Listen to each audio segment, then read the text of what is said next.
Uttaranchal university central లైబ్రరీకి ఉన్న positive points చూసుకుంటే ఇది 3AI ప్రిన్సిపల్ మీద రన్ అవుతుంది. అంటే any time anywhere access the information. అంటే నువ్వు ఇక్కడుండే ఇన్ఫర్మేషన్ తీసుకోవాలని కాకుండా anywhere you can access the information. And ఇంకా చూసుకుంటే ఈ లైబ్రరీలో మనకి కోర్సెస్ వైజ్ బుక్సే కాకుండా ఎక్స్టర్నల్గా మనకి అవుటర్ వరల్డ్కి ఎలా, కాంపిటేటివ్ వరల్డ్కి ఎలా ప్రిపేర్ అవ్వాలి అనే దానికి సంబంధించి కూడా ఎన్నో జనరల్ నాలెడ్జ్ బుక్స్ ఉన్నాయి. నాట్ ఓన్లీ దట్, మనకి డిజిటల్ లైబ్రరీ కూడా యాక్సెస్ చేసే ఫ్లెక్సిబిలిటీ ఉంది. అండ్ ఇంకా చూసుకుంటే ఈ లైబ్రరీ ఈవినింగ్ 8 o'clock వరకు మనం యాక్సెస్ చేసే ఫ్లెక్సిబిలిటీ వీళ్ళు ప్రొవైడ్ చేస్తున్నారు.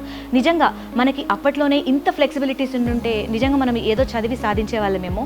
ఇప్పుడున్న ఎన్విరాన్మెంట్ చూస్తుంటే, ఈ లైబ్రరీ చూస్తుంటే ఎంతో పీస్ఫుల్గా ఉంది. నిజంగా ఓ స్టూడెంట్కి కావాల్సింది అదే కదా, ఎంతో పీస్ఫుల్ ఎన్విరాన్మెంట్ ఒక స్టడీస్కి కానీ, తన ఒక బుక్ చదివినప్పుడు అర్థం అవ్వడానికి కానీ.